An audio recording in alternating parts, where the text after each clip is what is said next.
Bonjour à tous et bienvenue au Combo, votre dose hebdomadaire de discussions sportives et de conseils, de discussion. J'aime mieux une discussion de conseils sur les paris sportifs. Max, comment ça va? Ça va bien, toi, Gonzo? Comment ne pas bien aller? Ben, ça va bien. Ah non, ça mais- va bien. Pourquoi tu dis ça? Parce qu'on a tous les deux eu des bonnes prédictions LNH la semaine dernière. Un 4-6 total ensemble. Chacun 2 en 3. Je trouve que c'est bien. Moi, je trouve qu'on s'est bien complété la semaine dernière. Ben oui. En plus, je suis capable de mettre une pizza de plus dans le baluchon. Non. Ben, Mais là, ben, toi, il y a une chose, toi, t'es in avec les refs de la LNH. Là. Ça, là, c'est. Non, pas de la LNH, de la NFL. Hey! Hey, j'étais assez content que Pierre Vercheval aussi soit en maudit parce que moi, je regardais ça, j'étais comme. C'est un pic, ça? C'est Ouais, non, mais je c'est un vais te le pic? donner. Ma réaction initiale, on était dans un rassemblement pour regarder le match du Canadien de Montréal, puis c'était juste avant. Puis honnêtement, j'étais d'accord. Pour moi, c'était pas un pick. C'était un catch.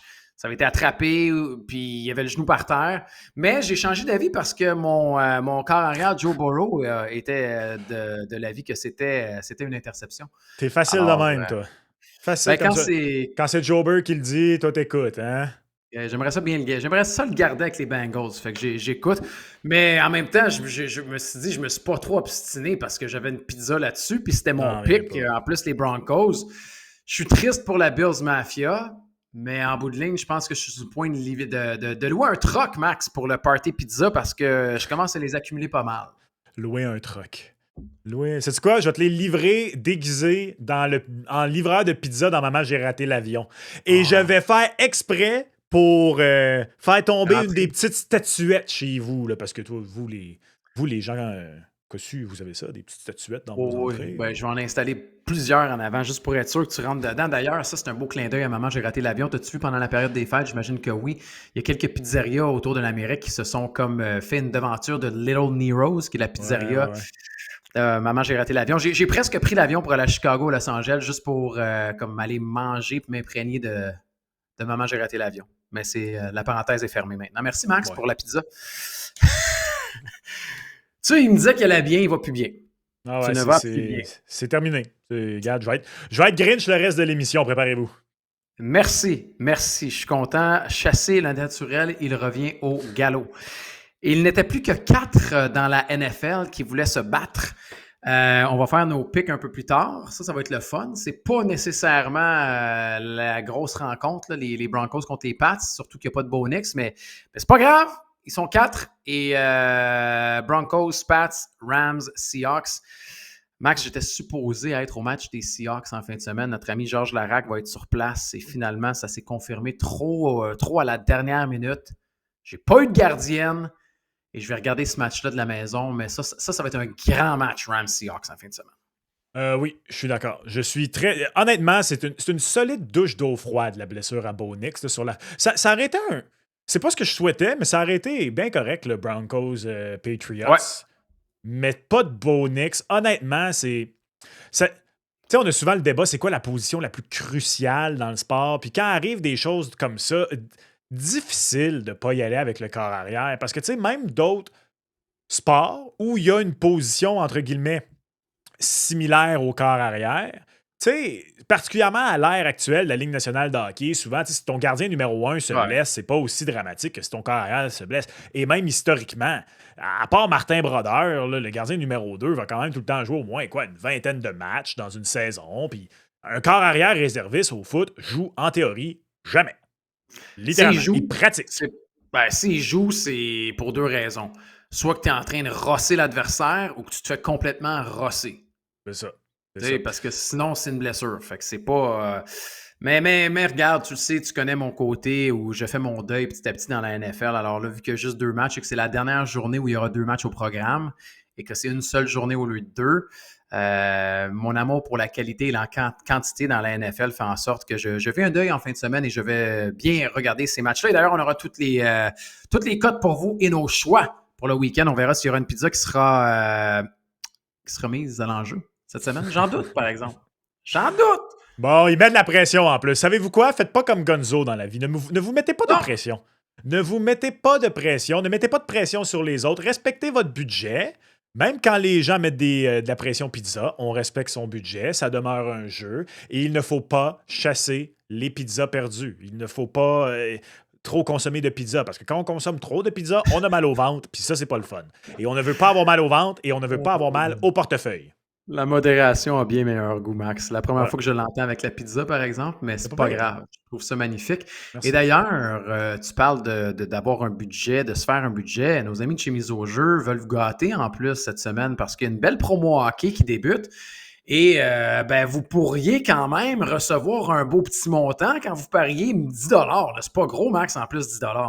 Un petit 10 ça se prend bien. Un petit 10 c'est oui. donc c'est 50 tu fais un pari simple ou un combo, OK? Pari simple ou un combo 10 $ sur le hockey, il faut le dire. Là. Pas juste sur le Canadien de Montréal, mais sur le hockey.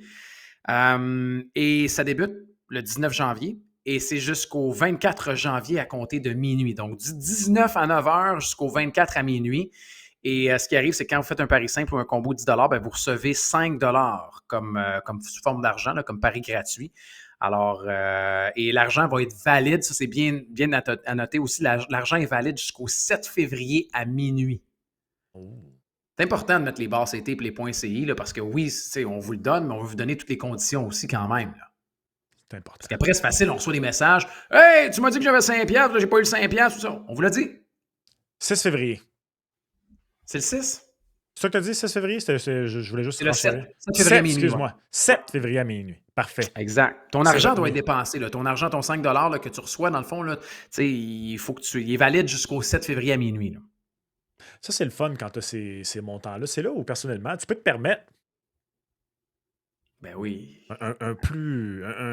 Moi, j'appelle ça plus un billet de loterie. Parce que c'est il y a une raison pourquoi dans la vie, quand vous faites des combos ou quoi que ce soit, que les cotes montent. Plus la cote monte, plus les probabilités sont basses. Et c'est là, moi, où quand il y a des promos comme ça, que je prends les petits 5$, puis c'est là-dessus. Là. Je suis comme, let's go, pourquoi pas? Pourquoi quelque chose avec une grosse cote, le coup de circuit ou le grand chelem. Let's go, l'argent, le 5$ est gratis. Là, mettre ça sur, mettons, un long shot pour un trophée ou pour la Coupe Stanley ou let's go. C'est plus facile. Max, est-ce que tu voudrais mettre tout de suite ton indicatif canadien pour le résultat des sondages ou on attend puis on le lance après? Parce que ça me fait plaisir. Ça reste quand même un sondage canadien, tu sais. Moi, quand on me pose des belles questions comme ça, là...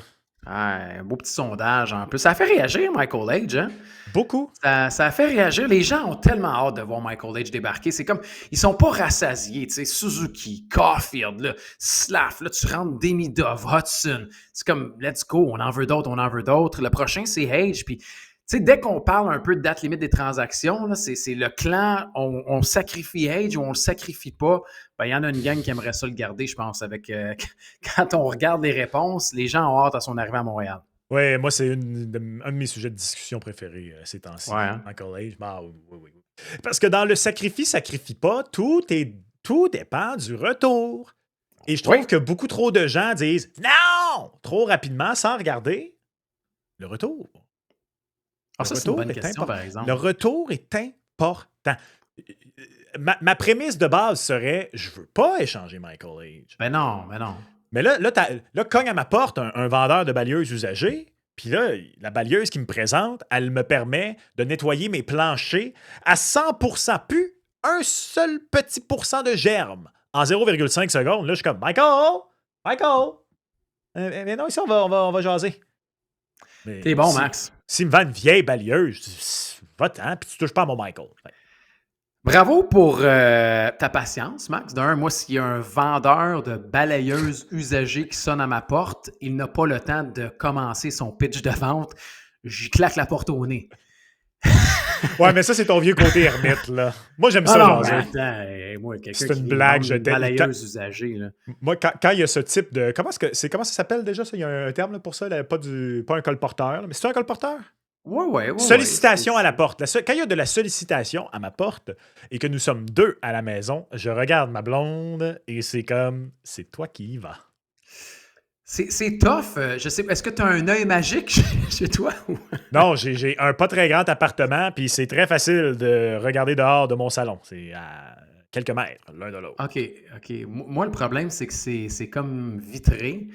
Et en ayant des enfants, ça sonne souvent chez nous, tu sais. Fait que je peux plus juste comme ignorer. Moi, longtemps, j'ai été en appart, puis quand ça sonnait, puis que j'attendais personne chez nous, je répondais pas. J'haïssais ça, répondre à la porte. Puis même si j'avais des amis, souvent, ils me disaient comme « Hey, tu réponds pas? » Non, j'attends personne. Moi, si j'attends personne, je réponds pas à la porte. Maintenant, j'ai plus le choix avec les enfants. Fait que des fois, je me cogne, oui, à des vendeurs. Ah. On salue les vendeurs qui sont à l'écoute. Bonjour. Mais c'est juste que souvent, je vais parler avec ces vendeurs-là. C'est juste que là, tu me parles de vendeurs de balayeuses usagées. Ouais, c'est le usager qui t'a. Là, j'ai plus de temps à perdre. Là. Tout ça pour dire que Ouais. la question était donc combien de points fera Michael Age avec le Canadien Combien en de matchs, 2025? en fait, non, c'est combien de points? Ah, c'est combien de points? C'est vrai, le pari, c'était combien de matchs? Ouais. Exact. Combien de points en 2025-2026, saison régulière et série incluses, mais c'est qu'il y avait moins de 2,5, plus de 2,5, mais il y a aussi la possibilité, il ne jouera pas de match. Donc, s'il ne joue pas, c'est l'option, il ne jouera pas de match. Et aussitôt qu'il fait une présence pour le Canadien, cette option-là est éliminée. Et entre les deux autres, moins de 2,5 ou plus de 2,5, parce que s'il ne joue pas, c'est pas le moins de 2,5 qui rentre, c'est il ne jouera pas de match. Tu te souviens lequel était le négligé, Gonzo? Le négligé était il ne jouera pas de match. Exact. De mémoire. Le négligé était il ne jouera pas de match. Le grand favori était moins de 2,5. Oui. Et peux-tu croire que lorsque j'ai posé la question à nos auditeurs, ça a été la réponse la moins populaire? Ah! Le favori moins de 2,5, moins populaire à 25% des votes. En deuxième place, plus de 2,5 à 28%. Et avec un retentissant 47%, les gens pensent qu'il ne va pas jouer de match, qui était le grand négligé sur Mise au jeu plus. Hey, c'est près de 50% des votes, ça. Moi aussi, ça m'a jeté en bas de ma chaise. J'étais surpris. Ben là, écoute, si vous avez voté, ben il y a de l'argent à faire si vous croyez vraiment en votre vote, là. Les gens qui ont ajouté une réponse, parce que tu pouvais voter après ça, Ben ouais. renchérir. Commenter. Exact. Beaucoup de gens qui ont renchéri et qui ont voté pour le « il ne jouera pas de match » renchérissant en disant « je vois pas où la place en ce moment ». Et là, après ça, il y avait eu des petits débats là, sous la publication. Il y avait des gens qui disaient non, pas en ce moment, mais il va y avoir des transactions ici et là, beaucoup de choses peuvent arriver, blablabla. Mais je pense que la majorité des gens qui pensent qu'il ne jouera pas de match, c'est parce qu'ils ne voient pas comment l'insérer dans une formation qui serait en course ou en série à ce moment-là. C'est pas fou, c'est un bon raisonnement, puis on en a parlé la semaine dernière. Et d'ailleurs, vous dire qu'il y en a sûrement qui l'ont prise, parce que la semaine dernière, de mémoire, c'était au-dessus de 4. Hein? C'était quoi, 4,25, je pense? La cote a descendu à 3,65 pour le moment, au moment de l'enregistrement. Donc, la cote a baissé un petit peu. J'imagine qu'il y a des gens qui ont placé de l'argent là-dessus. Puis ce serait un bon pari, parce que si vous y croyez vraiment, c'est quand même un bon retour. Là, une cote de tout près de 4 fois votre mise. C'est un bon... Je trouve que c'est bon de se projeter comme ça. Mais je suis très surpris de cette réponse comme ça qui est tout près de 50% pour Michael Age. Moi aussi. Parce que les gens l'attendent tellement. Là, bonne chance, Michel. Bonne chance. Ouais, hein, Michel? Ah ouais? D'habitude, Michel. c'est moi qui fais ce genre de blague-là, de franciser les Ouais? noms. Je suis content que t'embarques. Ah, je le fais depuis longtemps, Max. OK. Oui, je le fais longtemps. À l'époque même, tranche de vie. À Musique Plus, nous aimions bien pouvoir chanter les chansons qui jouaient en studio parce qu'on mettait tout le temps de la musique dans le studio à Musique Plus. Et nous aimions bien pouvoir traduire les paroles on the fly, à la volée. Oh my God. Tu aimerais passer un après-midi avec ma blonde et moi quand nous sommes tout seuls à l'appartement. Tu vois? On aime beaucoup faire ça. À l'impromptu, je commence, elle embarque, je commence. Complètement. Salutations à Rebecca McConnell, Anne-Marie Outenshaw, Chélie Sauvé-Castonguay. C'était un sport qui était très bien pratiqué à Musique Plus au début des années 2000. Il y a d'ailleurs beaucoup de chansons qui, une fois rendues dans l'autre langue, soit perdent de leur punch ou... Ouais. Des fois, la langue française et la langue anglaise ne sont pas... c'est pas la même poésie, alors... Non, c'est vrai. Il y a beaucoup de chansons qui peuvent perdre de leur lustre. Contrairement à Michael Age, qui, d'après moi, va garder son lustre en arrivant chez le Canadien de Montréal. Tout à fait. Ouf, on est d'accord. récupéré. Bravo. Fort. Fort. Très fort. Merci d'avoir voté. Merci et continuez à propager la bonne nouvelle également en vous abonnant, bien sûr, au podcast, à la chaîne YouTube de Mise au jeu, sur les différentes plateformes également. Commentez, participez de façon interactive comme ça. Merci de votre contribution. Bien dit. C'est bien On dit. s'en va à LNH ou Canadien, là? Quel en premier? Ben, ça reste-tu quand même canadien? Je pense que ça reste canadien, Max. Ça reste Canadien? Ben dans ce cas-là, Ben, pas de transition. Si on reste Canadien, on transitionne ben, pas. si vraiment tu veux jouer ta transition, parce que tu sais, c'est beau de voir que tu veux mettre de l'avant ta créativité puis ton résultat. C'est comme si tu me disais, hey, je te jouerais-tu une petite tourne? Puis là, je suis comme, ouais, je joue là. Non, Tiens-tu c'est de pas me comparer à un fatigant gratuit de guitare qui veut jouer Wonderwall sur le bord du feu, toi là? Toi, tu viens de juger tous ceux qui amènent leur guitare sur le bord du feu puis tu viens de le traiter de fatigant. Là. Ben non, tu vas me faire croire que c'est pas fatigant, toi. Ça fait longtemps que j'ai pas côtoyé ce genre de personnage-là. Hey, une fois dans ma vie, j'ai trouvé ça agréable, OK? Puis c'est parce que le gars jouait ses propres chansons et c'était des chansons francophones, humoristiques, quand même de très bonne qualité, je dois te l'avouer, là. Et on avait Wow! bien ri. Sinon, le reste du temps, là... Mettons que je me remets dans le temps où il y avait plus de feu dans ma vie. Je peux-tu cruiser la fille en paix sans avoir 3-4 accords? C'est un règlement de compte, le combo, aujourd'hui, je pense. Hey, je dis Les ça, vendeurs de trucs usagés, les je dis ça, puis gratteux de guitare sur j'ai le bord déjà du été feu. coupable moi-même d'avoir fait ça. Fait que dans le fond, là, sais-tu quoi? Ma bouche. Ben, en fait, tu as sûrement amené une guitare sur le bord du feu parce que tu voulais cruiser la fille. Fait que c'était comme un 2 en 1, tu sais. OK, fait que Oliver Kapanen va marquer combien de buts cette année, Gonzo, avec tout ça? OK. Ben, je pensais que tu voulais y aller avec Lane Hudson, mais en restant chez le Canadien de Montréal. C'est pour ça Ah que non, je t'ai regarde, dit ça, moi. j'ai décidé d'y aller avec Kapanen parce qu'il a l'air d'un gratteux de guitare. Pour vrai? Non, je trouve pas Je qu'il a l'air trouvais d'un gratteux de que guitare. je voulais y aller avec... OK, on ira avec Lane Hudson après. Puis comment ça que Kapanen? Parce qu'on veut vous montrer une nouvelle offre de Paris de 2026. Puis, tu sais, c'est en fait, cette semaine, je voyais les stats passer, Max, puis j'ai été étonné de voir que ce trio-là chez le Canadien de Montréal, qui est composé de Slav Kapanen et de Demidov, est le deuxième trio le plus productif dans la Ligue nationale de hockey, derrière celui des Jets de Kyle Connor, Shifley et de Gabe Villardy. Je pense que c'était de mémoire, là, depuis qu'on a mis Slav sur ce trio. Bref, tout ça pour dire que ce trio-là, il marque en masse. Maintenant, Kapanen, on l'entend, c'est des totals de buts qui étaient comme pas aussi haut qu'on l'attendait. Penses-tu qu'il va faire plus ou moins 23,5? Un total qui a baissé depuis la mise en ligne de ce pari qui était à 26,5 initialement. 26,5. Il était à 26,5 au début. Il est rendu à 23,5. Quiconque a pris moins de 26,5, à mon avis, a fait une très, très, très bonne affaire. Il y a des limites, là. 26,5. À 23,5, je trouve le chiffre bon. Je vais encore y aller avec un under. Je vais encore y aller avec un under 23,5. Je pense que quelque part entre 20 et 23, c'est là où Oliver Kapanen va terminer. Puis là, je vous entends. Ben là, voyons donc, il est déjà à 16.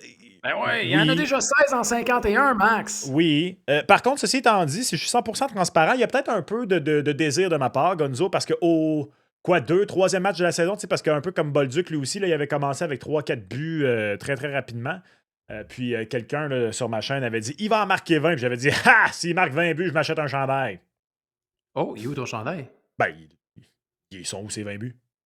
Je sais, je veux juste voir si tu es là. Ben, il est à 16, il n'est pas encore à 20. Fait que Il est pas loin! Ben, il est sur le bord. Loin. Je suis allé regarder combien ça coûte, un chandail. Fait que c'est ça. OK.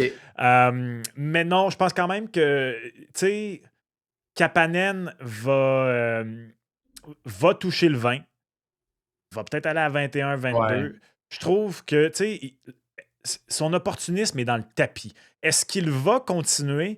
Je trouve que le problème, c'est que souvent, ça vient par séquence pour Kapanen. Il y a des séquences où tu es comme, hey, wow, il y a comme 3 buts en 6-7 matchs. Puis après ça, par contre, ça tombe un peu froid. Je pense que le pari, justement, c'est pour ça que la il était ligne à a la été baisse. très haute au début. C'est parce que c'est sorti à un moment où il venait de connaître toute sa séquence qui l'a propulsé à 16 buts. Puis là, tranquillement, pas vite, il est sur un petit peu plus une mauvaise séquence.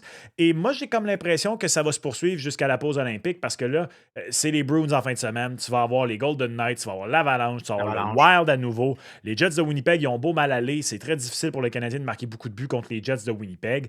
Fait que j'ai comme l'impression qu'il va se rendre à la pause olympique à 16-17. Et là, après ça, on va revenir à quoi? 55, 56 matchs, le Canadien qui va avoir joué. Donc, un peu plus d'une vingtaine de matchs à faire. moi, je pense qu'un autre 5-6 buts, ça va être bon, puis qu'il va se retrouver à quelque part entre 20 et 23. Le 26,5, moi aussi, je l'ai en bas, c'est sûr, je l'ai en bas. 23,5, tu sais, j'hésite. J'hésite peut-être un petit peu plus que toi, Ah ouais? mais ouais, j'hésite quand même. Je le trouve très bien placé, le 23,5. Puis tu vois, le favori est à plus de 23,5 parce que c'est normal, comme tu l'as dit, il faudrait qu'il en marque 8 en 30. Là, il y en a 16 en 50. Fait qu'il serait capable de le faire là, quand Il on a maintenu regarde. ce rythme-là à date. Oui, oui. Tu regardes la projection, mettons, à la fin de la saison, il finit avec 26. Il finit avec 26. Mais tu apportes un bon point sur les séquences, puis Kapanen, c'est aucun but à ses 5 derniers matchs, puis c'est un but à ses 7 derniers matchs. Je pense que Demidov va se mettre à tirer un peu plus. Slav est un gars qui ramasse beaucoup de buts également sur ce trio-là. Et il y a un facteur à ne pas négliger, Max. 2 facteurs, en fait. D'un, Kapanen joue en deuxième vague d'avantage numérique, qui n'est pas une vague qui fait grand-chose. À part Dobson qui tire ses pattes des adversaires, je trouve qu'il n'y a pas grand-chose qui est généré sur cette vague en avantage numérique. Wow, Oui, je viens OK, de m'avoir du boss. ça se poursuit, là, le règlement de compte. Oui. Et deuxièmement, est-ce que le Canadien de Montréal va faire l'acquisition d'un deuxième centre? Tu sais, on se dit tous, ben là, maintenant, Kapanen, c'est lui le deuxième centre parce qu'il n'y en aura pas d'autres. Puis, tu sais, on peut oublier les gens qui rêvaient à Crosby au début de l'année, on oublie ça. Puis, tu sais, on a encore entendu Dragger cette semaine qui a parlé de Nazem Kadri, même si je trouve ça un petit peu bizarre, Kadri, le Canadien de Montréal. Mais si jamais on décide d'y aller puis qu'il y a une aubaine, puis là, on entend cette semaine, Robert Thomas, Kapanen va manger à la claque. Il veut pas, il va dégringoler dans la hiérarchie, même s'il joue très bien cette année. Fait que pour ces raisons-là, j'irais en moins de 23 mois aussi. Moins de 23,5. J'avais aussi pas pris en compte, parce que la raison pour laquelle je prends pas en compte le potentiel changement de trio, c'est que je l'attendais énormément au début de l'année, puis c'est jamais arrivé. Ouais. Et j'ai comme l'impression que s'il y avait à avoir le joueur de centre dont tu parlais, parce que moi, en tout cas, regarde, j'ai aucun secret et aucune information à ce sujet-là. Là. Je peux pas croire que si tu fais une acquisition de centre, c'est pas.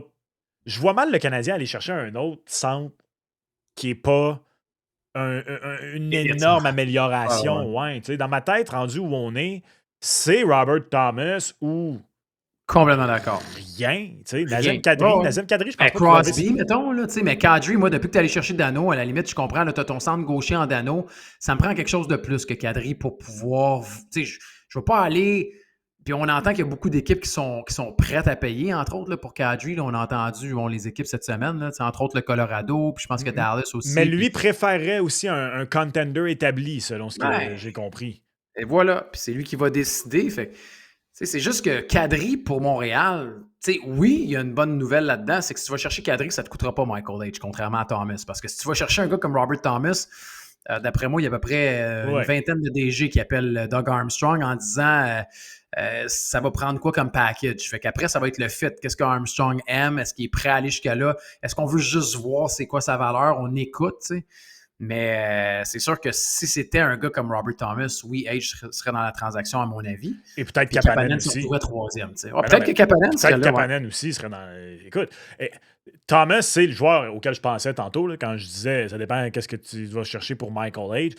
Puis tu l'as dit, là, aller chercher Robert Thomas, c'est acheter sur le plateau Mont-Royal en ce moment. Là. Ou sur le bord d'un lac, ou appliquer ça à votre région du Québec où ça fit, là, sur le bord d'une montagne, peu importe. Moi, je suis prêt. Pour Robert Thomas, là, Thomas, il n'y a rien, à mon avis, qui n'est pas présentement sur le roster du Canadien, à part Jacob Fowler, que je considère un petit peu sur le roster du Canadien, qui est hors de la table. Ouais. Puis tu fais bien de le mentionner parce que on en a beaucoup discuté cette semaine de Robert Thomas en raison de l'information, entre autres de Chris Johnson puis de certains informateurs, comme quoi maintenant quasiment tout est sur la table à Saint-Louis. À part, les très jeunes joueurs, là, mais d'avoir un joueur de centre qui est sous contrat, qui est au point par match, puis qui dans son prime.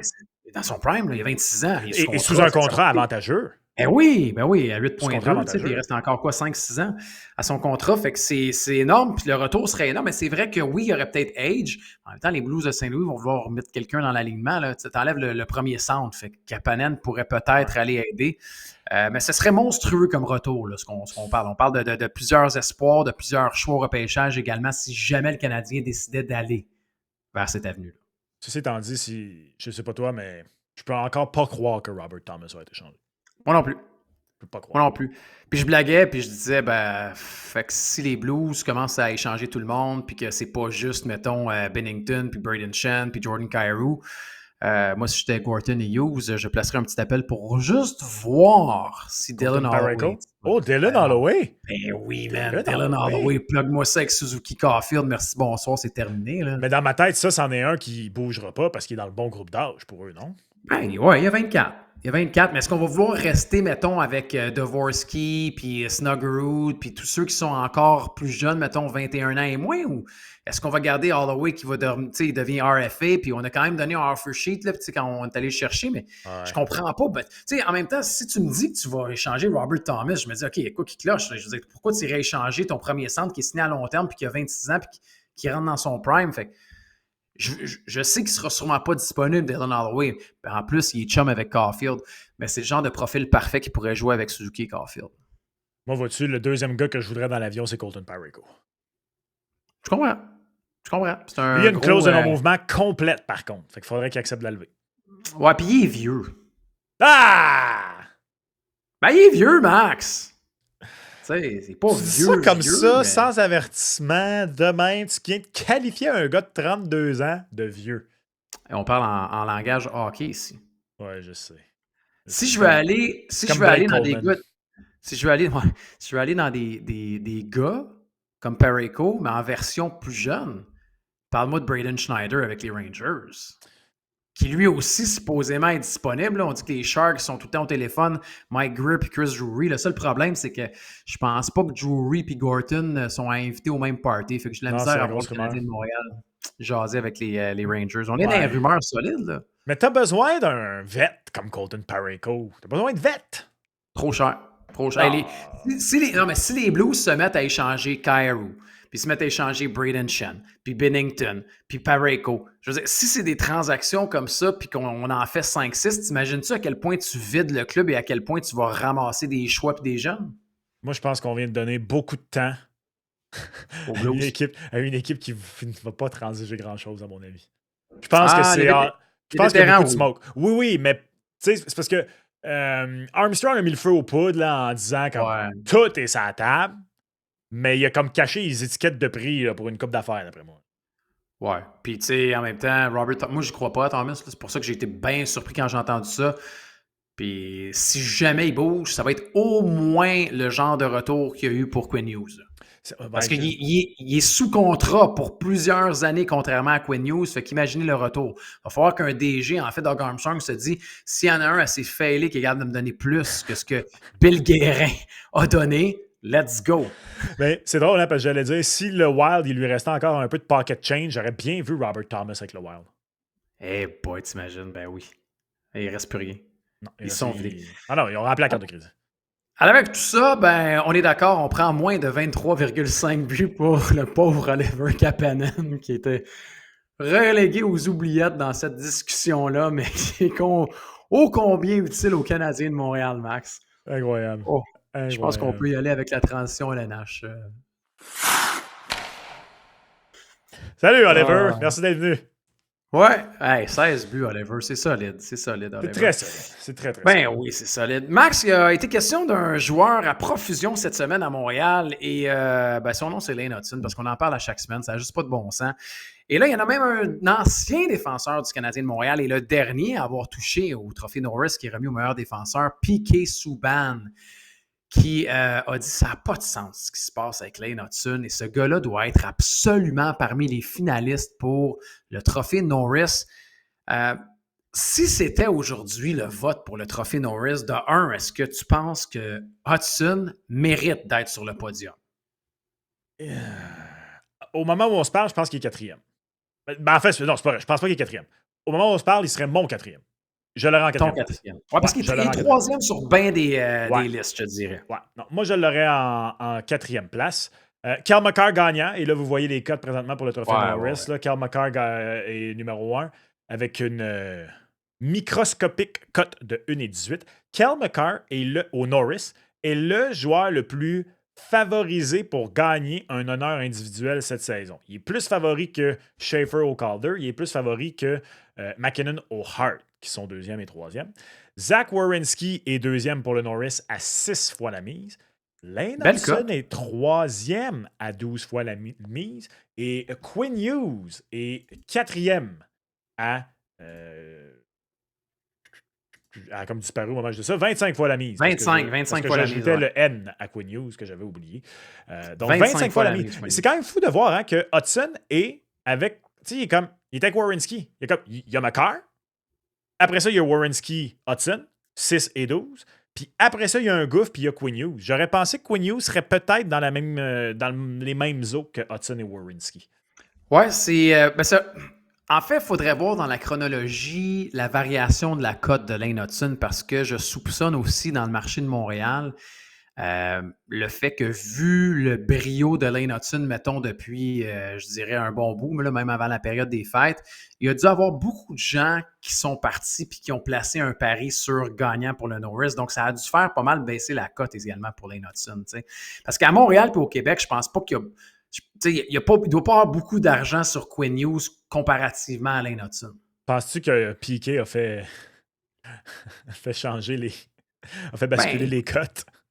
Piquet peut-être en raison de son reach, mais je pense que ce qui a fait le plus changer les cotes, c'est le jeu de Lane Hudson, Max. Depuis qu'il joue à gauche, c'est phénoménal ce qu'on voit faire. Je veux dire, il est au point par match. Au moment de l'enregistrement, c'est quand même 52 points en 51 matchs.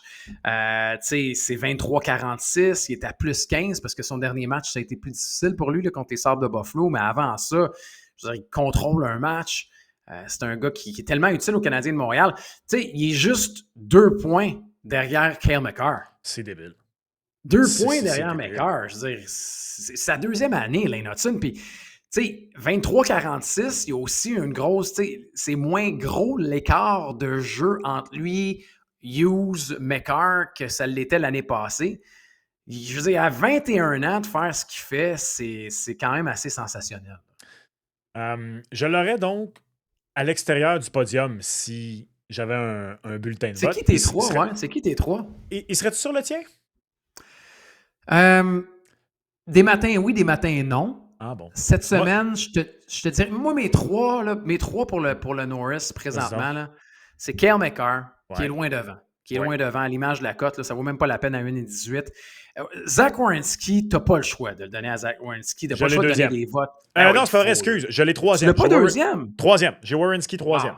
Alors, moi, je l'ai deuxième. Werenski a raté des matchs. Il a joué 46 matchs. Il a déjà 19 buts max. Il y a 19 buts, 53 points. Donc, pour les gens là, qui suivent, c'est 1 point de plus que Hudson et 1 point de moins que Cale Makar. Mais les 19 buts, puis surtout le fait qu'il ait joué moins de matchs, c'est un gars qui joue tout près de 27 minutes par match en moyenne en plus. Là. Quand on regarde dans la Ligue nationale de hockey, c'est le deuxième joueur le plus utilisé en moyenne dans la Ligue nationale de hockey. Puis mon troisième, c'est un gars qui n'est même pas dans ton top 4 de Norris, puis c'est Moritz Seider. Moi, c'est mon deuxième. Ouais.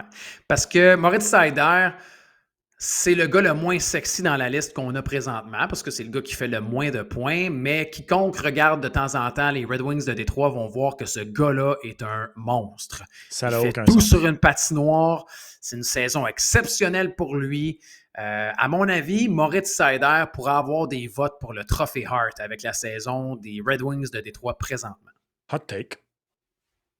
Bon hot take, ça s'est dit. Fait que je te dirais que moi, c'est mon troisième, mais Lane Hudson est vraiment, vraiment pas loin derrière. La cote pour Seider en passant est à 30 présentement. Oui, il est juste derrière Hughes. 25, Seider 30. Et en ce moment, je pense que l'an prochain, à moins que là, vraiment, je sais pas moi, il atteigne les 90 points ou quoi que ce soit, là. Moi, je pense que l'an prochain, peut-être que finalement, suffisamment de paires de yeux vont avoir été sur lui à se dire « Hey, finalement, c'est grandement exagéré ses carences défensives et c'est vraiment pas exagéré son apport offensif. » Il va se défaire tranquillement pas vite de cette réputation-là et être accepté comme un réel candidat au Norris comme Quinn Hughes. Donc, je pense que c'est peut-être plus à partir de l'an prochain. Je crois que cette année, Makar est trop loin devant. Je crois que Werenski, c'est trop sensationnel. Puis, je pense qu'il y a suffisamment de respect sur le nom de Moritz Seider qu'il va être le troisième joueur Tu nommé au Norris penses? cette année. Ouais. Ah ouais. Tu vois, moi, je me pose la question à savoir si un gars comme Sider, vu que maintenant, là, on est vraiment rendu dans une époque où les défenseurs sexy et flamboyants, flashy, des Quinn Hughes, des Cale Makar, c'est plus facile de regarder juste comme le commentaire de Piquet Souban, ça attire l'œil, c'est comme... Je suis pas sûr qu'un défenseur comme Sider va avoir ses votes, mais Quinn Hughes, d'ailleurs, Quinn Hughes, je veux dire, tu sais, là, c'est le grand oublié là, dans notre conversation, mais ça veut pas dire qu'il sera pas non plus nommé. Je Parce pense que pas qu'il va l'être, moi, cette année. depuis son arrivée, je C'est vrai comprends. qu'il est en feu depuis qu'il est au Minnesota. C'est un bon point. Ouais, c'est plus que le point par match, mais puis c'est des grosses minutes aussi. Tu sais. La différence avec Lane Hudson, je pense, quand on regarde, mettons, du Sider, du Werenski ou du Cale Makar, c'est aussi que Hudson ne joue pas en désavantage numérique contrairement aux autres. Il l'a fait momentanément quand Goulet n'était pas là, mais ça va peut-être pencher un peu dans la balance. Mais ça dépend des QV. Il y a des années où il y a des défenseurs, au niveau de la récolte de points, c'est moins pire, mais ces dernières années, on en a vu beaucoup là, au-dessus du 90, Max. Là, Roman aussi l'a fait. Bon, Carlson a fait le 100 points, mais Quinn Hughes, Cale Makar. Cette année, j'ai une question pour toi. Cette année, je pense que Hudson le fait. Je pense qu'il va faire le point par match. Il fait-tu le point par match? Première question. Oui, ça, je m'étais prononcé il y a plusieurs semaines, ici même, à ce. Fait qu'il le fait. Je sais, J'avais dit point par match Hudson, point par match Suzuki, 80 points pile poil pour Caulfield. Je maintiens toutes ses prédictions. OK, alors Hudson, 82 points, point par match. Maintenant, ce qui est fou, c'est que s'il fait 82 points, Max, à sa deuxième saison, ça peut me dire c'est quoi son plafond? Puis, ben non, mais attends, Lane Hudson va-tu faire 100 points un jour? Ah, il peut le faire. Ah oui, il va jouer avec Demidov pendant des années. Je sais, mais ce serait complètement fou.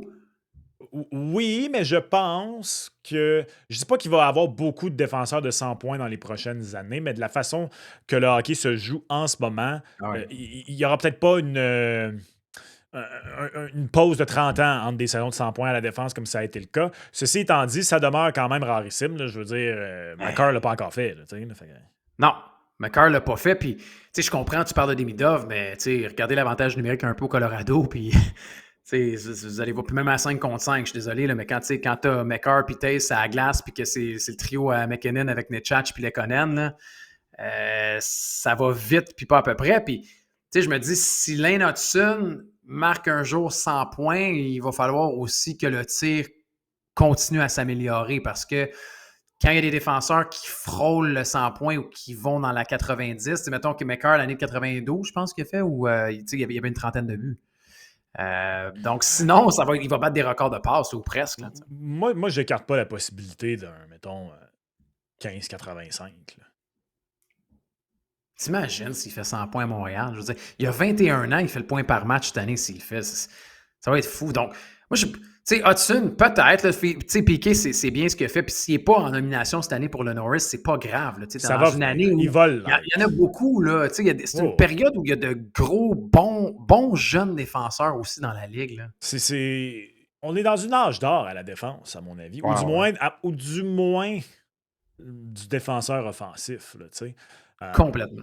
Pour moi qui a grandi avec les années 2000 puis qui a été jeune adulte dans les années 2010, je vois souvent passer des tableaux et quoi que ce soit dans les Adjusted for Era. Là. Il y a plusieurs personnes qui commencent à dire que les joueurs des années 2000 et 2010, comme dans 20, 30, 40 ans, peut-être que leur leg ne sera pas aussi sexy qu'il devrait l'être. Peut-être à part, exemple, Ovechkin puis Crosby, parce qu'ils ont joué à l'époque où ils se marquaient le moins de buts, où les gardiens étaient les meilleurs. Donc, beaucoup de joueurs, là, de grands joueurs comme Evgeny Malkin, mais plein d'autres. Historiquement, on ne va pas les regarder aux mêmes endroits que beaucoup d'autres qui sont venus avant et après, et pourtant, ce sont des joueurs complètement sensationnels. Et c'est drôle parce qu'à la défense, je trouve que même si, oui, Carlson a récolté sa part de Norris, là, je trouve que, justement, la décennie 2000 et 2010, c'était beaucoup des défenseurs... pas purement offensif, ou du moins très, très complet qui les gagnait. Zdeno Chara a gagné son Norris, Nick Lidstrom a ramassé sa panoplie de Norris, Drew Doughty, Duncan Keith, C'était pas nécessairement le défenseur qui faisait le plus de points là, qui gagnait le Norris. Et même à ça, à cette époque-là, c'était pas non plus le défenseur qui faisait le plus de points. Quand Carlson en faisait 70, on capotait. Là, fait que... Je sais, mais comme tu as dit, c'est que la génération a changé, puis maintenant, un défenseur de 90 points, il y en a un quasiment chaque année. Là. Je veux dire, Yossi le fait, McCarr le fait, Quinn Hughes le fait. Prochain, c'est peut-être Lane Hudson. Puis, tu sais, on regarde, il y en a aux quatre coins. On peut mettre même Adam Fox dans cette discussion-là, tu sais, dans les petits défenseurs plus modernes, là, tu sais, qui est blessé beaucoup cette année. Il s'est blessé 2 fois. Mais il y en a du bon défenseur. Tu sais. Puis là, quand on extrapole puis qu'on regarde un peu à gauche puis à droite, ben, on pourrait rentrer des Jake Sanderson, des Rasmus Dahlin dans la conversation, les Miro Iskanen, puis il y en a une gang. Là, tu sais. Oui. Et tu sais, même justement, Iskanen, pour moi, c'est un peu comme Moritz Seider. Tu sais. Ouais, c'est un gars qui fait beaucoup de points, mais dans l'ère actuelle, pas tant. Mais dont le jeu complet est absolument sensationnel. Sanderson aussi, remarque là. Ouais, Sanderson, c'est quelque chose. Oh, ouais, c'est vraiment quelque chose. Iskanen aussi, c'est quelque chose. Moi, je suis un gros fan de Miro Iskanen. Ah, moi avec, j'ai même une collection de Young Guns de Miro Iskanen. Bon. J'en ai une à vendre pour toi si jamais. Non, merci. Prix d'amis. C'est tant qu'à avoir un vendeur de balayeuses usagées qui connaît ta porte, je pourrais peut-être venir te porter une Miro Iskanen Young Guns à la place. Sais-tu quoi? Tu passes ton tour? Ouais, je préférais qu'on parle du match entre les Canadiens et les Bruins. Ben, vas-y donc! C'est important pour le Canadien de Montréal de rebondir dans cet environnement hostile à Boston où les Bruins, on les attendait pas. Ils vont très bien, les Bruins de Boston. C'est quoi? C'est 7 victoires à leurs 8 derniers matchs. Ouais, ils ont encore battu, c'est 7-8 puis 8-10. Ils ont battu les Golden Knights également jeudi soir, eux qui avaient eu chaud par contre. 4-0. Ouais, c'était temps que le match finisse. Le Canadien de Montréal est négligé avec une belle petite fusée à côté. Ça vous donne une cote de 2,9 pour le match du Canadien contre les Bruins en fin de semaine. Max, est-ce que tu es preneur? J'ai absolument pas confiance dans le Canadien de la façon dont on joue présentement. Ceci étant dit, chaque fois que je pense ça, le Canadien rebondit. Le Canadien accumule pas beaucoup les défaites consécutives, mais je ne sais pas si je vais être game samedi. J'ai hâte de voir qui joue, qui va être entre les poteaux. C'est surtout ça la question. Je pense que ça va être Monty. Ceci étant dit, je ne détesterais pas voir Jacob Dobèche parce que même si le bon Jacob, statistiquement parlant, c'est pas sexy. Bon, les personnes vont dire que c'est pas plus sexy Montembeault. C'est vrai. Je ne les mets pas en opposition ici. Je prenais Dobèche strictement lui-même. Mais ils le sont quand même, Max. Mais il gagne. Il gagne, Dobèche. Autant que je trouve ça plate de réduire la performance d'un gardien à il gagne pas. Il gagne. Ce que je trouve intéressant, c'est que ça a été... Ouais, ce que je trouve intéressant, c'est que ça a été 2 volées d'un bord puis de l'autre jusqu'ici, les confrontations entre ces 2 équipes. Je pense pas que ça va être cette fois-ci. Donc, puisque le Canadien vient de perdre, le Canadien est bon sur la route, ça va peut-être être un cas de Canadien plus 1.5 dans un combo en ce qui me concerne, mais la cote à 2.09 est intéressante. Elle est quand même intéressante. Le Canadien est tellement bon sur la route. Le Canadien a battu les Bruins, 6-2 le 23 décembre, si ma mémoire est bonne. Ouais, c'est tentant, mais pour le moment, je penche plus vers Canadien plus 1.5. Ouais, le Canadien plus 1.5, j'y pensais avant de voir les cotes. Je vais être honnête, je la trouve pas super attirante. C'est pour ça que je dis peut-être dans un combo. Dans un combo, oui, ça pourrait être le fun. J'irais peut-être fouiller dans les catégories de joueurs. Je m'attends à ce que Pasternak puisse contribuer. Encore une fois, c'est un acteur important pour les Bruins de Boston. Puis ils sont plusieurs chez les Bruins là, qui ont quand même une bonne saison. C'est une équipe quand même avec le noyau de Pasternak, McAvoy, Swayman. Elias Lindholm a une bonne saison. Étonnamment, on ne l'attendait plus pas en tout. Il y en a certains, Morgan Geekie qui a le même nombre de buts que Cole Caulfield. Je regarde la cote des Bruins, ça me fait de l'œil, Max, à 1,82. Parce que ce soit Dobèche ou Montembeault cette semaine, je pense que ça n'a pas été super d'un départ ou d'un autre. Là. C'est drôle parce que tu vois, vendredi, à la radio, on a fait un petit sondage à savoir qui les gens voulaient mettre devant le filet entre Montembeault ou Dobèche. Okay? Puis je pense qu'on était près de 1500 votes à la fin de l'émission. La réponse devrait être Dobèche. Je dirais 70-30 pour Dobèche. 52-48 pour Montembeault. Pour Monty? 52-48 pour Montembeault. Et j'ai été surpris. Moi, c'est Montembeault que j'enverrai en fin de semaine parce que tu veux lui redonner confiance, tu veux lui redonner le filet. Puis Dobesh, statistiquement parlant, oui, il gagne, mais en même temps, on le voit que quand c'est un peu plus que 3-4 jours, c'est là où les statistiques Ouais. aussi montent pour Dobesh. Fait que je lui en donnerai un la semaine prochaine. C'est plus allégé comme charge de travail. Tu sais, Montembeau n'a pas eu un gros volume non plus contre les Sabres. Là.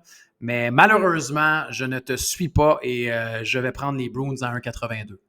OK. Tu vas me suivre ailleurs, par contre, j'en suis convaincu. Ouais? Ouais. Ouais. OK. Tu as parlé de paris de joueurs. Paris de joueur, ouais. Paris de joueur. Cole Caulfield a présentement 4 matchs de suite avec un but. Oui, oh oui, oh oui. Puis-je te proposer une deuxième séquence sur laquelle Cole Caulfield est? Vas-y. Cole Caulfield a marqué dans le dernier match entre le Canadien et les Bruins. Oui. Cole Caulfield a marqué plus tôt cette saison dans l'autre match entre le Il a marqué Canadien dans et les les Bruins. deux? Oui, il a marqué dans les deux. Pas. Et Cole Caulfield a marqué dans les 3 matchs contre les Bruins l'an passé. Oh my God, ça c'est une belle séquence. Dont un match de 2 buts. Cole Caulfield a marqué dans les 5 matchs précédents entre les deux équipes. Et il a là-dedans un match de 2 buts. Il a 6 buts à ses 5 derniers matchs contre le Boston. Oh, ouais. La dégaine, en ce moment, trouve tout pour T-Cole. C'est fou. Incroyable. Tout. Comme ça, là, pow! Puis, non seulement ça, t'as entendu la question dans le vestiaire après le match contre le Wild, quand il se pose la question, c'est juste shoot and go. Non, je pratique ça, mon boy. Il sue la confiance. Ça lui sort de toutes les parts de sa peau. Il va battre le gardien, peu importe qui sera devant le filet pour le Boston samedi. Un but de Cole. Un but de Cole en fin de semaine. Ouais, on n'a pas les cotes pour le moment, là, pour les paris de joueurs. Mais elle risque d'être très celle-là. petite. Ou en fait, elle va-tu être élevée vu qu'ils vont se dire, ben non, il ne va pas marquer dans un 5e match. Dans un 5e de suite, je sais pas. C'est une bonne D'habitude, question. c'est quand c'est sur une mauvaise séquence que là, elle baisse parce qu'un bon buteur, là, exemple un Caulfield, un Matthews, oui. là, la cote va baisser quand il est dans une mauvaise séquence parce que là, ils disent, ben là, tout le monde va parier dessus parce qu'ils vont dire, il est dû. Là, c'est l'inverse, il est dû pour pas marquer. Ouais, mais en même temps, je regarde, puis c'est quand même 14-25 sur la route cette année. La cote sera peut-être pas très élevée, effectivement. 14 buts en 25 matchs, c'est du gros solide pour Cole Caulfield. Moi, je te suis pour Caulfield, puis même que j'irais peut-être pour un combo parce que j'en mettrais peut-être... je vais le diviser. Je vais le prendre tout seul, Caulfield, puis j'en fais un autre avec un combo, un but de Caulfield, un but de Pasternak. OK. Pasta a 19 points de plus que le deuxième chez les Bruins, d'ailleurs. Ah, c'est malade. 18. C'est complètement fou. Et dans les 10 derniers matchs, il y a 19 points. Seul Kucherov a plus de points que lui dans toute la ligue dans les 10 derniers matchs des Bruins.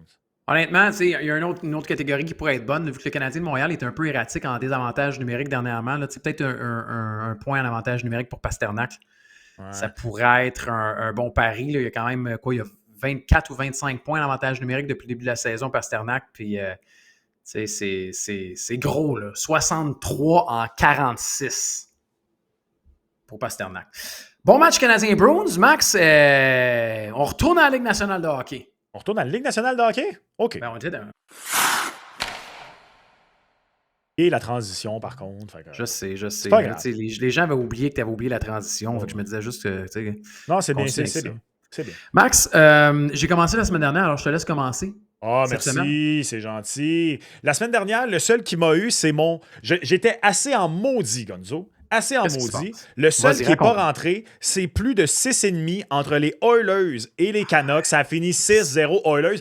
Et le plus insultant là-dedans, c'est que je te l'ai dit. Je t'ai dit, il y a une partie de moi qui a peur que les Oilers gagnent ça 5-0 ou 4-1. Ben, finalement, ils ont gagné ça 6-0. J'en revenais pas. J'ai pensé à toi. En plus, si je me trompe pas, ils n'ont pas fait leurs 6 buts en deuxième. C'était comme 0-0. Puis là, en comme 6 minutes, ils ont fait pa puis ça s'est terminé, je pense. Je sais pas, parce que quand j'ai mis le match à la maison, on était déjà à 6-0 ou à 5-0 de mémoire. Fait que j'ai regardé comme la fin de la rencontre. Puis quand j'ai mis le match, j'ai fait « Ah, man, pauvre Max. » Là, je me suis dit « Bon, je vais le regarder. Ils vont bien en domper un ou deux autres dedans. » Ben non. Fait que je me disais exactement la crainte pour le plus 6,5, tu restes à 6. Puis je te disais, ouais, vas-y, plus de 4,5 pour les Oilers à la place. Oh, ouais, c'est vrai que ça serait pas pire. Ah là là. Écoute, la bonne nouvelle, c'est que c'est le seul qui est pas rentré. Une victoire du Wild contre les Sabres de Buffalo. Les Sabres, ouais. Et là, j'ai un blanc de mémoire sur l'autre. Ça impliquait Winnipeg. Qui jouait contre Winnipeg? C'était quelqu'un qui allait battre Winnipeg. Quelqu'un a battu Winnipeg. Ça arrive souvent, dernièrement, quand même. Quelqu'un est allé battre Winnipeg. Je me souviens juste plus qui. Je suis surpris de la cote des Sabres à 2,05 pour battre les Highlanders sur la route. Donc, La semaine dernière, j'ai été contre les Sabres. Et là, cette semaine, je vais y aller avec les Sabres à 2,05. Je trouve qu'il y a beaucoup trop de valeur là-dedans. Donc, face Méchant aux guidoune, insulaires. toi, hein? Pourquoi? Ben, changer ça de semaine en semaine, là. Au contraire, c'est la preuve que j'y vais avec l'intellect et non pas le cœur, la passion, rien que tout ça. Bravo de le Regarde. faire. Tu le diras de le Hein? faire quand il y a des pizzas au menu aussi ou à l'enjeu. Là. Ça pourrait peut-être t'aider d'y aller avec la tête. J'ai eu une surdité momentanée de 5 secondes. Je ne sais pas si tu as parlé, mais pour pas qu'il y ait de blanc en ondes, je vais poursuivre avec plus de 6,5 buts. Caroline contre Ottawa. Ben oui. Jake Sanderson va finir le match en disant que ça prend des arrêts de ses gardiens de but. Encore une fois, une cote très intéressante pour le plus de 6,5 buts entre Caroline et Ottawa. Faut dire que les Hurricanes, ces temps-ci, j'ai cru comprendre qu'il faut le prononcer Bossy et non pas Busey. Ouais. Brendan Bossy. Ouais, comme Mike Bossy. J'étais comme surpris dans ma... Ouais. En tout cas. On a entendu beaucoup Bossy au début de la saison. Là, mais... Ouais, c'est ça. Finalement, c'est Bossy. On me fie à Pierre Houd là-dessus. Habituellement, Pierre, c'est la référence. Fait que Bossy fait quand même du bon travail. Ça m'inquiète un peu. D'ailleurs, quel mauvais match de Brady Tkachuk jeudi soir. Pas de but, pas de tir, pas de mise en échec. Un bâton pété, par contre. Sur le poteau, là, pas en tirant, ouais, sur le poteau. Il a bien fait de le péter parce que, écoute, c'était assez mou devant le filet là, quand même. Ouais, il n'a pas servi à grand-chose. Je pense qu'il va se marquer du but. Le samedi soir à Ottawa, il se marque du but. Plus de 6,5 buts entre Hurricanes et Sénateurs. Et honnêtement, j'ai dû regarder 3 fois cette cote-là. Seattle, à domicile, contre les Devils, négligé à 2,04. Oui, donnez-moi ça. Donnez-moi le Kraken, qui joue souvent bien à domicile. Le Kraken n'est pas sexy, tu sais, c'est normal. Non, le Kraken n'est pas sexy, mais sais-tu qu'est-ce qui n'est pas sexy en ce moment? Les Devils. Les Devils sont pas sexy en ce moment. Fait que donnez-moi Seattle à domicile, 2,04. 3 cotes d'au-dessus de 2, j'aime ça. L'objectif, c'est tout le temps un 2 en 3 dans ce temps-là. On éparpille, on divise en 3 la mise sur ces 3-là. Et ce sera mon objectif cette semaine. Je te suis pour les Sabres de Buffalo, tu le sais, j'ai un petit penchant pour cette équipe, je l'aime beaucoup. C'est 17 victoires leurs 21 derniers matchs pour les Sabres de Buffalo. On l'a vu le dommage qu'ils ont fait aux Canadiens, 2 matchs en ligne. On verra les Sabres de Buffalo une 3e fois avant la pause olympique. Plus de 6,5 complètement. Tu l'as dit la semaine dernière, j'étais tellement sur le plus de 6,5 pour le Canadien et les Sénateurs. C'est rentré également. Donc, je te suis là-dedans. James Reimer, je m'excuse. Sinon, ce sera Hunter Shepard, fait que c'est pas mieux. Il y a combien de vies, lui, James Reimer? Je sais pas. Honnêtement, écoute, déjà là, pour te dire que puis c'est les Leafs également qui lui avaient fait signe, puis que finalement, ils ont décidé de ne pas le signer. Ouais, c'est même la Coupe Spengler qui a fait signe. Oui, et regarde, il est rendu dans la Ligue nationale de hockey, puis pour le moment, pour les Sénateurs, ils se disent que c'est meilleur que Merelainen, Sogard ou Shepard. Fait que c'est lui qui est devant le filet.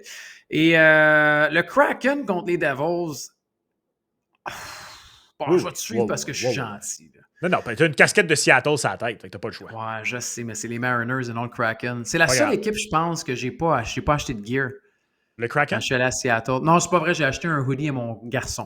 Bon. Mais c'était pas pour moi. Je suis pas capable de porter du Kraken, non? Non? Non, il y a du beau gear du Kraken, mais je suis pas capable. Moi, je suis plus un fan des Mariners avec Ken Griffey Jr.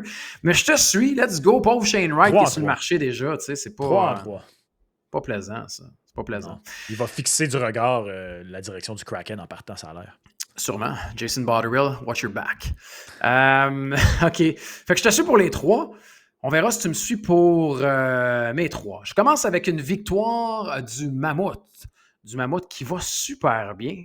Ils sont sur la route samedi contre les Preds. Je trouve que c'est une belle cote, 1,82 quand même. Il n'y a quasiment pas de favoris dans ce match-là. Utah, c'est quoi? C'est 8-1 et 1 à ses 10 derniers matchs. Les Preds vont mieux, par exemple. Faites attention à Steven Stamkos qui est en feu. Hein? On disait que ce gars-là était fini, puis finalement, il va très bien. Mais je trouve que Utah trouve tout le temps des moyens de gagner, Max. Je ne sais pas si tu as vu le match contre les Flyers de Philadelphie cette semaine où on a été capable, c'était un filet désert, là. On s'en allait marquer, on est capable de s'utiliser la rondelle. Keller est allé marquer. Finalement, on s'est ramassé en prolongation. Keller a marqué également. C'est vrai qu'il trouve le moyen. Fait que je prends Utah. Également, je prends une passe en avantage numérique pour Jack Eichel. Vous allez me dire, c'est assez niché, oui. C'est très niché. Mais ça rentre. Et c'est dimanche, quand Ottawa est dans un 2-en-2, fait que si c'est pas Shepard, c'est Reimer, c'est pas Reimer, c'est Shepard. Et surtout, vous savez, au combat, on fait nos recherches. Alors, je suis allé fouiller, les Sénateurs d'Ottawa sont 31e en désavantage numérique. 31e en désavantage numérique. Vegas est 4e en avantage numérique. Eichel a 21 passes en avantage numérique cette saison. Max, sais-tu combien il a de buts? En avantage numérique? Oui. 0. 0 est la bonne réponse. Bravo. Let's go. 0 but, 21 passes en avantage numérique. Alors, je me disais, je vais prendre un point en avantage numérique, mais ça donne rien. Ça va être une passe. Fait que c'est encore plus niché. Vous allez faire une meilleure cote. Alors, une passe en avantage numérique pour Jack Eichel.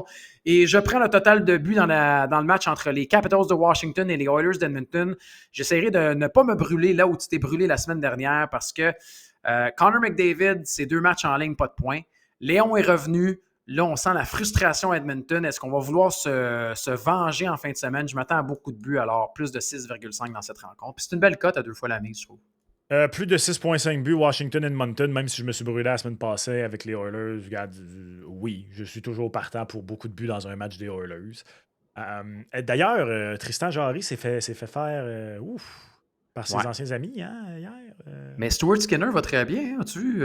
C'est quoi? Il est 6-1 maintenant, ses 7 derniers matchs, puis il est à 9,33, je pense. Mais pourquoi le monde capote avec ça? Stuart Skinner, c'est l'histoire de sa vie. Il y a plus de hauts et de bas, puis souvent plus de bas que le.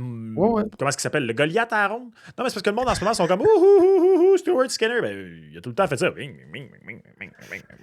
Ouais, non, mais les gens font l'association Pittsburgh. Oui, et d'ailleurs, Pittsburgh est encore très bien positionné. Cette division-là, la métropolitaine, tu as parlé, tu avais un choix avec les Highlanders, là, mais qu'est-ce que les Highlanders font au 2e rang et qu'est-ce que les Penguins de Pittsburgh font au 3e rang dans cette division quand les Devils et les Caps et toute la gang sont derrière? C'est un peu comme les Red Wings de la métropolitaine. Ouais, si les Caps pouvaient se réveiller puis rentrer en série, rester là avec Pittsburgh, que je rattrape 2 pizzas, ça ferait bien mon affaire. J'allais dire que la passe d'Eichel en avantage numérique, c'était beaucoup trop niché pour moi, que j'embarque pas. Ta recherche m'a convaincu, par contre. Bien, bravo. Ben là, 31 dans des avantages numériques, man. Non, t'as fait tes devoirs, t'as bien expliqué, t'as fait un bon pitch de vendeur de balayeuses usagées. Et j'achète la passe d'Eichel en avantage numérique. Puis moi, je suis un sympathisant du Mammouth. Alors, moi, avec. J'embarque. C'est plate parce qu'historiquement, j'étais un sympathisant des Prédateurs, mais... Plus moi. Moi, mon joueur préféré, c'est Roman Yossi. Puis j'aime beaucoup Jussi Saros de Short King, qui ne va plus bien depuis. Tu sais, c'est pas de gaieté de cœur que j'admets que Saros, je peux plus le considérer comme un gardien élite. Là, c'est la 2e saison où c'est plus difficile pour lui. Je peux plus juste blâmer son équipe devant lui. C'est beaucoup d'argent. Je vais embarquer pour le Mammouth. Ah, ça, c'est une bonne nouvelle. Regarde-moi ça. Les deux, on est dedans. Les deux, on a une belle fiche. Mais on dit qu'on y va. On se lance des fleurs à l'un, à l'autre. Let's go. Allons voir si on va se lancer des fleurs dans la NFL, Max. Non, c'est là qu'on va se pogner. Ah, tu penses? Ah, tu penses? Ouais. OK, ben allons se pogner. Seulement une journée de football, seulement 2 matchs. Fait que ça, on l'a dit au début de l'émission. Ah, moi, j'aime pas ça. Non, moi le foot, la NFL, le samedi, j'haïs ça. Ah, j'ai pris goût, moi. Ben moi, c'est parce que j'ai pas le temps le samedi. J'ai déjà de la misère à pouvoir écouter mon hockey le samedi. Là, tu me rajoutes qu'il faut que j'écoute la NFL. C'est comme, non, mais... moi, dans la vie, ma journée, là, où est-ce que ça me dérange pas, là, la télé est ouverte puis je fais tout avec la télé. C'est le dimanche. Je comprends. Bon le samedi, je suis en ski. Le samedi, je suis ci. Samedi, je suis ça. Samedi, je suis un souper. Samedi, je suis pas... Moi, j'enregistre les matchs, mais ce que je fais maintenant, là, c'est que, tu sais, moi, je suis souvent, malheureusement, je peux plus bien partir le week-end parce que mon gars joue au hockey vendredi, samedi, dimanche. Fait que ce que je fais, c'est que des fois, en revenant du match, j'allume la télé et je fais plein d'autres choses, mais je passe devant. Fait que je le vois un peu sans vraiment le voir. Puis là, c'est le soir où je les consomme, les matchs. Ou le lendemain, même des fois, je peux regarder ça le dimanche. Mais j'aime juste, c'est comme une présence rassurante. Je sais que c'est là. J'ai pas nécessairement besoin de le regarder, mais si je suis disponible, c'est là pour moi. OK, j'entends. Je respecte ça. Je comprends ça vient d'où. Max, est-ce que Jarrett Stidham, oui, le quart arrière partant des Broncos de Denver, peut réaliser l'impossible? Est-ce que Sean Payton sera assez fort pour pouvoir sortir des jeux qui vont l'avantager? Tout le monde semble dire que oui, c'est normal, ils sont confiants. Est-ce que les Broncos vont gagner ou sinon les Pats vont continuer leur fabuleuse séquence sur la route ce week-end? Les Pats favoris. Sur la route, favori par 4 points en raison de la blessure à Jarrett Stidham. Bon Nix, ouais. Excuse, j'ai dit la blessure à Jarrett Stidham. Je voulais dire la présence. Pas encore. Je voulais dire la présence de Jarrett Stidham. Je sais pas toi, mais moi, j'ai fait. C'est qui donc lui? Ah oui, c'est vrai, c'est le gars qui a joué Quick Snap avec les Pats il y a une couple d'années. Oui, exactement. En fait, tu sais, là, après, on a dit qu'il est passé, je pense qu'il est passé par les Raiders aussi. Vegas. Mais moi, de mémoire, c'était avec les Pats que je l'avais dans ma tête. Je pense que le plus 4 me parle. Bronco plus 4, oui, parce que je pense qu'on va suffire. Tu sais, on est quand même à domicile. On est quand même avec le Mile High. C'est un des plus gros avantages du terrain dans tout le sport. Le niveau, l'altitude, le niveau de la mer, l'altitude par rapport au niveau de la mer du côté des Broncos de Denver. 2 sensationnelles défenses. 3e et 4e en points accordés cette saison. 3e Broncos, 4e Patriots. Moins de 20 points accordés en moyenne par match chacun. En fait, 18 et des poussières chacun. C'est malade. La raison pour laquelle je pense que le plus 4 peut rentrer, c'est parce que je pense qu'un 17-14 peut rentrer. Je pense qu'un 21-18, peu importe, 21-20 peut rentrer. Et tu auras donc compris que moi, ce qui me parle le plus, même si c'est très, très, très bas et que c'est négligé, donnez-moi moins de 42,5 dans ce match-là. Moins de 42,5 parce que d'un côté, c'est un corps réserviste, de l'autre, c'est un jeune corps arrière. Je veux bien qu'il est candidat MVP. Tu as eu de la misère. Tu as eu de la misère déjà, Drake May. Je pense que le plan de match du côté des Patriots va être de bouger le ballon. Avec le jeu au sol, pardon. Courir avec le ballon parce que tu as un corps arrière réserviste. Imagine si en plus tu le gardes longtemps, ses lignes de côté, il fait une petite bourde, il n'est pas capable de se mettre dans son match, il n'y a pas beaucoup de présence en première demi. Je pense que ce match-là va se jouer à vive allure, le cadran va rouler dans la première demi parce qu'on va porter le ballon, mais on va aussi faire la même chose du côté des Broncos. On va vouloir mettre à son aise Jarrett Stidham, on va faire beaucoup de jeux, on va essayer d'instaurer le jeu au sol pour lui donner une facilité avec du play-action, du feinte de course-passe. Fait que je pense que les Pats vont gagner. La cote n'est pas intéressante, par contre, à 1,46. Fait que non. Bronco plus 4 dans un match à bas pointage. Moins de 40. OK, beaucoup de choses là-dessus. Je vais essayer de rebondir sur les différents sujets. Je vais y aller avec mon choix en partant. Moi, je vais avec les Pats moins 4. Je sais que c'est... Ouais. Je pense que... let's go pizza. Let's go! Let's go pizza. Non, mais il faut que je... Tu sais, quand l'invitation est lancée, il faut que je sois capable de répondre aussi. Là. Ça se peut que je me trompe parce que ça se peut que ça se finisse par un placement. Beaucoup de choses. Jarrett Stidham, c'est sûr que c'est difficile, mais en même temps, j'ai beaucoup confiance en Sean Payton. Tu as parlé de l'altitude, ça aussi, c'est super intéressant. Et le livre de jeu des Broncos, je regardais cette semaine. Les Broncos, c'est une des équipes où le ballon est bougé le plus rapidement. Et même quand c'est du jeu de passe. C'est une équipe contre qui c'est très difficile de blitzer parce que c'est très rapide. Alors, tu as parlé du play action, il va être utilisé. C'est juste qu'on n'a pas de jeu au sol chez les Broncos. On n'a pas beaucoup de jeu au sol. Harvey est comme souvent plus utilisé par la passe que par le sol. Par contre, la défensive des Broncos est la clé ici dans ce match-là. C'est une des meilleures défensives de la NFL. C'est une défensive qui est la deuxième défensive contre le jeu au sol dans la NFL cette année. C'est juste un peu plus de 90 verges par match qui est donné. Et de l'autre côté, c'est le monstre à deux têtes. On en a parlé. Je pense qu'on va utiliser beaucoup Stevenson et Anderson aussi parce que Drake May, c'est pas nécessairement un éliminatoire facile pour lui. Ils ont donné 30 points aux Bills la semaine dernière. Par contre, alors, on devra faire mieux défensivement chez les Broncos cette semaine. Je les vois donner moins de points, mais je me dis les Broncos n'ont pas de jeu au sol, ils ont un corps arrière substitut.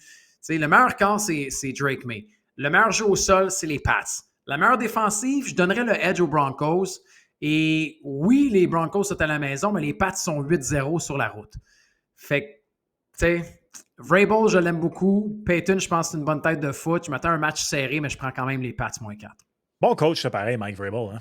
Mais, hein. Si seulement une équipe, exemple, moribonde comme les Titans, pouvait avoir un bon coach de même, ça les aiderait donc bien à se sortir. Ouais. Fais juste changer ton temps de verbe, puis t'aurais été correct là-dessus. OK. Correct. Donc, les deux, on pense que les Patriots vont gagner. Par contre, on n'est pas d'accord sur la façon. Moi, je pense que ça va être par moins de 4 points. Toi, tu penses que ça va être par plus de 4 points. Et moi, j'ai vu passer une dernière stat pour compléter tout ça. J'ai parlé du jeu au sol des Pats. J'ai vu la stat passer, je la trouve intéressante. Je disais que les Broncos ont la deuxième meilleure défensive contre le jeu au sol, mais quand ils affrontent un monstre à deux têtes, donc un porteur de ballon avec, je ne me rappelle plus c'était combien de portées chacun, là, la moyenne de verges est à fly vers le haut. Je pense que c'est comme 4 verges par portée, puis quand c'est un monstre à deux têtes, ça monte à 8,7 par portée. Quelque chose d'assez gros. Oui, comme différence. Tu me fais peur. Si on l'a vu passer, on s'entend que les Pats l'ont vu passer. Là, fait que d'après moi, on va essayer de les primer au sol avec Anderson puis Stevenson en fin de semaine. Okay. Mais pas tous les chiffres qui donnent raison. À suivre. Soyons honnêtes, le match qu'on veut le plus regarder, c'est Rams contre Seahawks. Ça, c'est un vrai beau match. Ça, c'est un Mais beau match hein, sexy. mais Ça, c'est un hein. bon match sexy. Et les cotes le reflètent. 1,72 pour la victoire des Seahawks. Donc, même Seahawks victorieux, si c'est ce que vous pensez, peut être intéressant. 2,20 la cote des des Rams, pardon. Et donc, les Seahawks favoris par 2,5 avec un total de 46,5. J'ai commencé, sur l'autre rencontre. Fait que vas-y donc en premier avec tes impressions sur ce match. Je veux te sortir des statistiques, Max, parce que je les trouve complètement folles. Cette année, pour les Oui, gens qui parce se que posent tu la le fais question, toujours, de toute façon. ouais, puis j'aime ça pouvoir, on aime ça ici au combo, pouvoir fouiller. Oui, on est Vous savez que ça a été une victoire de chaque côté dans ces rivaux de division. On se rappelle du premier match où Darnold avait été victime de 4 interceptions, puis on se rappelle du retour où finalement les Seahawks ont gagné. Fait que c'est le troisième match. Dernièrement, les Seahawks sont en feu. C'est des raclés qu'on a donnés aux Niners, des défensives à la maison. Tu sais, j'ai visité Seattle cette année, puis ce stade-là, c'est pas de la frime. C'est pas de la frime. Il est loud, puis pas à peu près. Puis la semaine dernière, je ne sais pas si tu as vu passer, mais quand ils ont marqué, quand Rashid Shaheed a marqué le toucher, on a décelé je dirais pas un tremblement de terre, Un tremblement de terre, ça, j'allais dire. non, mais l'échelle de Richter, on a vu Un bouger. séisme. Oui, il y a eu une séisme. secousse sismique. Oui, exactement. Les plaques tectoniques ont bougé dans ce toucher de Rashid Shaheed. Tout ça pour dire que ça va être vraiment intimidant, même si les Rams connaissent la poutine là-bas. La statistique que je vais te donner, c'est que dans ces deux matchs-là, OK, entre les deux équipes, écoute bien ça. Les Rams, 58 points marqués. Les Seahawks, 57. Le nombre de verges amassées total pour les Rams dans les deux rencontres, 830. Les Seahawks, 829. C'est nez à nez, Max. On a un super match de football en fin de semaine. J'ai un penchant pour les Rams, mais en même temps, la défensive et la domination de la défensive des Seahawks fait en sorte que si la défensive des Rams joue comme elle est capable de jouer, comme elle a joué dans le premier match, ils sont capables de gagner parce que Stafford et McVay en éliminatoire, j'ai trust. Je trust moins Sam Darnold, mais je trust en maudit la défensive des Seahawks. Fait que je vais prendre les Seahawks gagnants. Puis le 2,5 ne me fait pas peur parce que je pense que ça va être par un placement. Fait que je serais game de le monter à 1,92. Sinon, je suis capable de me garder une petite gêne de le prendre à 1,72 pour les Seahawks en raison du fait qu'ils sont à la maison. Par 2 points que le premier match s'est joué entre les deux équipes. Ouais. Par 1 point en prolongation, si je ne me trompe pas, ou en toute fin de rencontre, que c'est joué l'autre. C'est-tu la prolongation? J'allais dire, tu peux pas gagner par 1 point en prolongation, mais oui, théoriquement, tu peux. Là, maintenant, dans la NFL, si tu marques un touché puis l'autre y va, mais en tout cas, par 1 point. Anyway, l'autre match. Ah, c'est serré, ouais. Je pense que je peux pas confirmer à 100% hors de tout doute, mais faites-moi confiance, je me connais, c'est pas de la frime. Pour la première fois de ma vie, j'ose un négligé par moins d'un placement. Rams plus 2,5. Oh, ouais. Ouais, même pas. Juste Wow. Rams plus 2,5. Parce que je suis pas convaincu de qui va gagner, mais je suis convaincu que ça va être par moins d'un placement, encore une fois, que ça va se jouer dans les au pouce près. A game of inches, disait Al Pacino. Ben, the inches we need are everywhere. Puis ça va être par moins d'un placement. Donnez-moi les Rams plus 2,5. J'ai beaucoup plus confiance en lui qu'en Matthew Stafford qu'en Sam Darnold. Sam Darnold, ouais. Je vais aussi prendre plus de 1,5 passes de toucher pour Matthew Stafford. Et d'ailleurs, si vous êtes pour y aller pour 2 passes de toucher, prenez plus de 1,5 parce que, encore une fois, je ne sais pas pourquoi, c'est pour ça que vous écoutez le combo, là. Matthew Stafford, plus de 1 passe de toucher et demi versus Matthew Stafford, au moins 2 passes de toucher. Je ne sais pas pourquoi. La cote est plus élevée. Ouais, elle est plus élevée pour plus 1,5. Voilà, c'est dit. Mais j'ai une question pour toi. Tu penses vraiment qu'il est capable d'y aller 2 passes de toucher contre la défensive des Seahawks? Ouais, il est assez phénoménal. Il en a lancé 3 puis 2 dans les 2 autres rencontres. Je sais. Je pense qu'il va le encore 38-37, d'ailleurs, tu as raison, c'était en prolongation 38-37. Je suis allé vérifier. C'est ça. Alors, ça a été 21-19 pour les Rams et 38-37 pour les Seahawks. J'étais arrivé pour le dire, puis j'étais comme, attends, comment tu peux gagner? J'étais comme ça, mais j'ai bien vu ça, mais après, c'est ça, c'est que maintenant, tu peux. C'est parce que dans le temps, si tu marquais un touché, c'était fini. Oui, complètement. Ça va être, c'est assez. C'est ce qu'on appelle dans le jargon threading the needle. Alors, c'est que l'écart est très petit, puis tu t'en vas piger direct dessus. Tu aurais pu prendre les Rams tout court, mais c'est vrai que vu que ça a été des matchs serrés, puis on a donné les statistiques pour le fait à quel point c'est très serré entre ces deux équipes-là, c'est possible. C'est très possible. J'ai pas confiance en Darnold, mais sais-tu qu'est-ce qui m'inquiète pour les Rams? C'est que je trouve qu'en fin de parcours, la défensive n'était plus qu'elle a été cette année. Parce que je trouve que les Rams, cette défensive-là, était comme un peu sous-estimée. Puis, tu sais, elle faisait la job, puis pas à peu près. Elle était très coriace. Puis, en fin de parcours, ils l'ont échappé, mon gars. Ils ont été permissifs comme ça se peut pas. Puis là, la semaine passée à Chicago, la défensive a été meilleure que l'offensive des Rams. Fait que si on revoit la défensive contre les Seahawks puis qu'on met de la pression sur Darnold, tu sais, il est blessé Darnold en plus. Là. La semaine passée, on dirait que là, vu qu'il a bien lancé, on s'est dit, la blessure, il n'y a rien là. Tu as perdu Charbonnet en arrière. Fait que Kenneth Walker, il y a pas mal plus de pression également parce qu'on partageait le travail avant. Si les Rams sont capables d'être une défensive très physique envers Darnold, envers Walker, ce match-là est vraiment pas fait pour les Seahawks. J'étais vraiment confortablement assis pour le match des Rams la semaine dernière et beaucoup d'analystes américains, je suivais ça en même temps, n'aimaient pas le plan de match de Sean McVay dans ce match-là. Ouais, j'ai entendu beaucoup passer, moi aussi. Mais imagine Matthew Stafford qui gagne un deuxième Super Bowl, prend sa retraite de même, pouf pouf, qui passe d'un des grands un peu what if à un Hall of Famer à LA. Complètement. Et il dira merci aux Lions de Détroit. Sais-tu qu'est-ce que j'aimerais voir, Gonzo? Les Lions de Détroit soulever le Super Bowl? Non, ça, I couldn't care less. En tout respect pour les Lions, je suis pas fan des Lions. Okay. Ils peuvent bien gagner le Super Bowl s'ils veulent. Qu'est-ce que t'aimerais voir? Ça me fera pas un pli là où je sais. Jarrett Stidham au Super Bowl? Non, ça, je veux vraiment pas voir ça. Je peux pas croire que je dis que je souhaite ardemment les Pats au Super Bowl parce que la semaine dernière, c'était pas mon premier choix. Là, je veux vraiment Pats contre peu importe qui de l'autre côté. C'est vraiment ça le meilleur match-up. Je suis désolé aux fans des Broncos. Là. C'est juste, je veux pas voir Jarrett Stidham au Super Bowl. Couldn't care less. Non.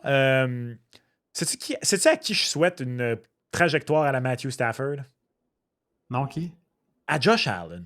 Il le fera pas. Il demandera pas d'être échangé des Bills. Là. Mais là, les Bills, c'est plate. C'est en saison régulière. J'ai vu ça passer cette semaine. J'étais un peu surpris parce que je pensais vraiment que c'était les Chiefs. Non. Dans les 10 dernières années, la meilleure équipe de saison régulière dans presque toutes les statistiques, que ce soit les victoires, le différentiel, les points pour les points, toutes les Bills. Puis tu regardes à peu près toutes les équipes derrière eux, il y avait les Chiefs, il y avait encore les Patriots qui étaient là, bien sûr, parce que dans l'ensemble, il y a eu Brady et tout ça. Il y a les Eagles, il y a les Rams. Ben, je viens-tu de te nommer toutes des équipes qui ont au moins une participation, voire un Super Bowl. Il y avait les Niners qui n'ont pas gagné, mais au moins ils sont allés. Puis tu as les Bills qui n'ont même pas réussi un Super Bowl là-dedans, à atteindre un Super Bowl. Puis je pense malheureusement qu'à part Josh Allen, tout le reste de l'équipe, on va entrer dans une période peut-être un peu plus difficile. Puis je pense qu'à l'âge où il est rendu, le mieux pour lui serait une genre de trajectoire à la Matthew Stafford, qu'on aille le chercher, une équipe qu'on est comme, hey, nous, il nous manque juste le All-Star quarterback. Là. Bang! Imagine. J'y souhaite. Moi, je peux pas croire, pour compléter là-dessus, que McDermott n'est plus là, puis que Bean est resté, puis qu'on l'a promu président. Écoute, puis là, le Pegula qui sac McDermott en dessous de l'autobus avec le choix de Keon Coleman qui est encore avec le club. Man, c'est quoi cette soap-là? Pauvre vous autres, Bills Mafia, man. Ah, c'est plate. C'est plate. C'était une des belles époques de quoi, l'histoire de ce l'équipe. cirque-là. C'était ridicule, cette point de presse. Là. Bon football à tous. Amusez-vous à travers tout ça. Jarrett Stidham, le premier quart arrière à faire ses débuts éliminatoires dans une finale de conférence comme ça depuis Roger Staubach en 1972. Ça arrive jamais. Alors, bon football en fin de semaine. Bon Canadien Bruins. Mise au jeu plus, miseaujeu.com. Max, bon match. Toi aussi. Et bonne chance pour la pizza. Merci. Bonne chance pour la pizza. Et bonne lutte à ceux qui vont à la lutte aussi en fin de semaine parce que c'est un week-end de lutte à Montréal. C'est pour ça que tu portes ça, Oli.